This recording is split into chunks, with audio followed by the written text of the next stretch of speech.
How's it going, good people? You know, it's funny how analogies come to you at different points and times in your life. Well, something came to me yesterday morning while I was working out in the gym. I was on the treadmill and the TV didn't work, or it wouldn't come on where I was going to run.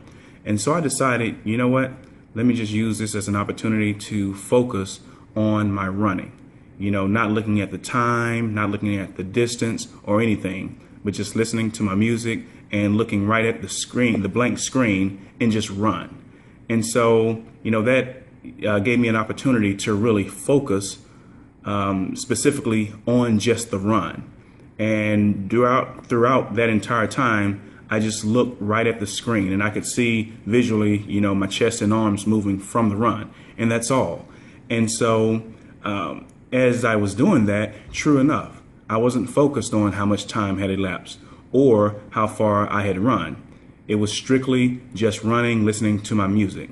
But while doing that, you know, the screen, it wasn't clear, it was a little fuzzy, and I'm, you know, staring into it and somewhat looking at my shirt that wasn't clearly in focus.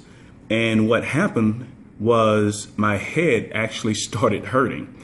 And so while I was focused, you know, on the run and focused on looking at the screen and nothing else, you know, trying to put out all the distractions, you know, by me looking at that fuzzy blank screen and the unclearness of my shirt, that triggered something, you know, in my mind or in my head that caused me to have a headache.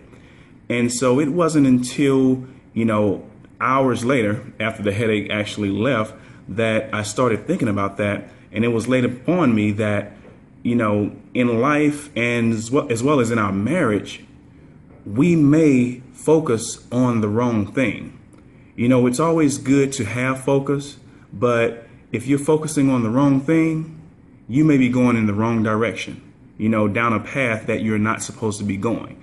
And that could vary from a number of things. You know, you're focused on, you know, what's on TV or what's on the internet, or you're focused on your job too much. But is that where you should be focused? And when it comes to your marriage, you know, we all need to be focused on our spouse and on our marriage. But if there's some other things that's going on in our life that we put the majority of our focus on, that very well could damage our marriage. The same way that headache came upon me because I was focusing on the screen, maybe I should have been focused on something a little further away in the gym. The same thing can happen in our marriage, where while we should be focused specifically on our marriage or something in our marriage, we're focused on something else that distracts us. And because of that, it may damage something within our marriage or with our spouse or even our family. So just think about that. As you're going through life, as you're going through your marriage, make sure you're focusing on the right thing. And how do you know? It may, you know, take listening to that, you know, that little voice inside your head. As for me and my belief, you know, I do it through prayer and meditation, listening for God's little small voice and that feeling that I get to say, yes, this is what I should be focused on. It's not going to do any damage to my marriage. It's not going to do any damage to my family or to my kids. So think about it and just be sure you are focusing on the right thing. Just remember, stay focused in the right direction so that your marriage and your family will continue to grow and be well. Remember, you make the difference in your marriage, so go ahead and make the difference. Please feel free to share this video with others who you feel that can benefit from hearing this. Thanks a lot, and talk to you soon.